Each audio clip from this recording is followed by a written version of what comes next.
KEA-kortið frábær kostur. KEA-kortið fyrir þig og þína.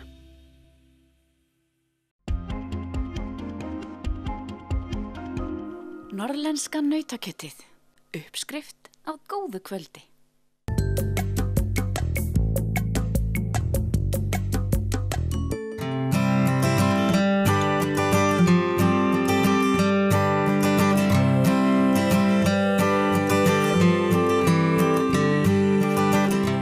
Vetrarferðamennska hefur aukist verulega hérna á Íslandi á undanförnum árum. Þetta Goðafoss sem einn af vatnsmestu fossum landsins. Svæðið nýtur mikilla vinsælda meðal ferðamanna allan ársins hring.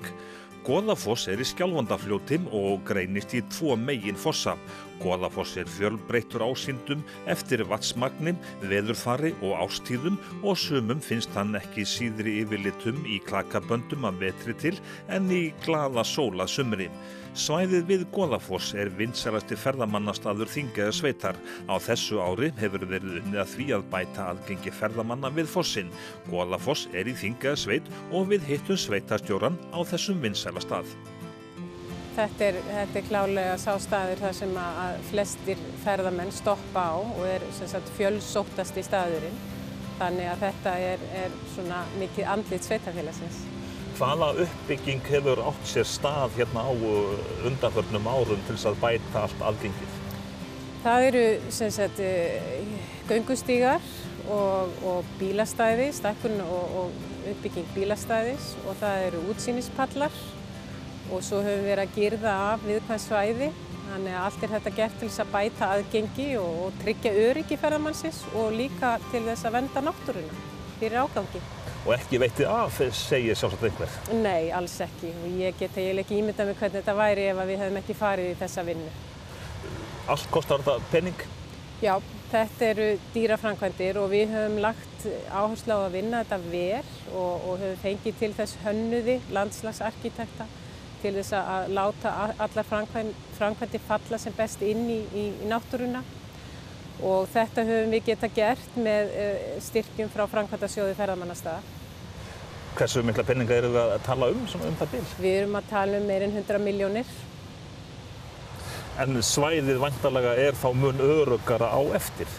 Já, við ætlum það. Þetta náttúrulega við erum að stýra umferðinni með því að búa til góða göngustíga og sem sagt girða af varasöm svæði því að hérna víða eru náttúrulega bjargbrúnir sem við höfum náttúrulega óttast að geti orðið slys. Þannig að já, vonandi verður þetta til þess og það markmiðið eins og ég sagði að tryggja öryggi ferðamannsins og bæta aðgengi og stýra umferðinni. Hvenær verður framkvæmdum lokið? Við áætlum nú svona að ljúka framkvæmdum á næsta ári, gæti nú dregist fram á það næsta ár og við erum sem sagt að leggja áherslu á framkvæmdir þá vestan við fossinn. Það stækkun á bílastæði og frekari göngustígar og útsýnispall til viðbótar. Að skipuleggja svona svæði, þetta væntanlega langt og mikið ferli, eða ekki? Jú, og það var náttúrulega, við byrjuðum á því að deiliskipuleggja svæðið og það var milli 2012 og 2013 og þá náttúrulega gerðum við okkur ekki grein fyrir hver þróunin yrði, þannig að það má kannski segja að við höfum byrjað svona bara sem gæluverkefni sem náttúrulega gekk ekkert því að það var bara, við bara urðum að bregðast fyrir við og hugsa þetta stærra þannig að þetta var bara mjög stórt verkefni. En jú, við byrjuðum á því að deiliskipuleggja og það náttúrulega grunnurinn.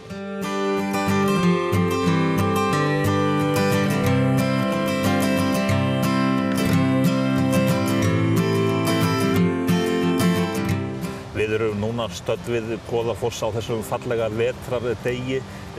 Vetrarferðamennska, hún væntanlega að aukast hérna eins og alls staðar annars staðar á landinu? Já, ég held að sé bara nánast alltaf einhver, það alltaf fólk hér við fossinn. Það sjaldan sem maður keyrir hér framhjá og sér engan bíl eða enga ferðamenn. Þannig að, og eins og núna í dag, og séu kannski ekki margir en þá alltaf einhver fjöldi hérna. Þannig að við finnum fyrir því að þetta að lengjast þessi ferðamannatrafík. Hvað með ferðamennsku í sveitarfélaginu almennt? Hún að vaxa og dafna? Já, ég myndi nú segja það. Við erum náttúrulega með marga gististaði og heimagistingu og svona bændur hafa fléttað þetta inn í sína starfsemi þannig að ég myndi segja að þetta hefur blómstrað í okkar sveitarfélagi. Og Goðafoss þá svona helsta aðdráttaraflið? Já, það allavega það sem að fólk stoppar og eins og ég sagði svona andlit sveitarfélagsins, mikilvægt að við getum tekið vel á móti fólki og það er markmiðið með þessum framkvæmdum. En hvað með því svona upplýsingar til ferðamanna bara nafnið á fossinum, Goðafoss?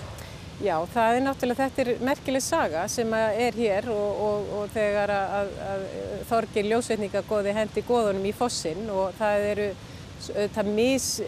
mikið sem að útlendingarnir eru upplýstir þetta en það liður í því hjá okkur að með þessum framkvæmdu að vera með skilti og upplýsingar þessa sögu. Því að ég held að það sé ekkert síður það sem dregur fólk að staðnum. Hvernig finnst þér til hafa tekist? Ég bara gríðarlega ánægð með þessa framkvæmdir og við erum bara mjög stolt af þessu verkefni. Þetta eins og ég sagði, við vildum vanda til verka og hafa hönnuði í ráðum og mér finnst það hafa tekist gríðarlega vel til og við erum með malbikaða stíga, steypta útsýnispalla þannig að svona viðhaldi verður minna og mér finnst þetta falla virkilega vel inn í umhverfið hérna.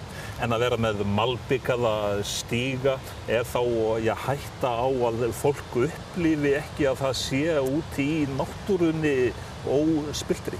Já, þetta náttúrulega, það þarf að flétta, þetta þarf að spila saman þegar maður fer í svona framkvæmdir og við höfum reynt að gera það. En við þurfum líka, þegar við förum í svona framkvæmdir, þá þurfum við að tryggja aðgengi allra. Þannig að hér náttúrulega hægt að koma á hjólastól og keyra hér að útsýnispalli að austan og horfa yfir fossinn og þetta náttúrulega bara frábært að geta boðið upp á þetta. Þannig að auðvitað þetta alltaf eitthvað rask en við reynum að láta þetta falla eins vel inn í umhverfið og við getum. Náttúran mikilfengleg á þessum fallega degi, en hvað segir sveitarstjórinn á hvaða árstíma fallegast hérna? Mér finnst fallegast yfir veturinn og til dæmis bara eins og í dag þegar fossinn í klakaböndum og með snjóinn og kannski það einhverju leyti því að þá ekki alveg jafn mikil trafík en já, mér finnst það fallegast.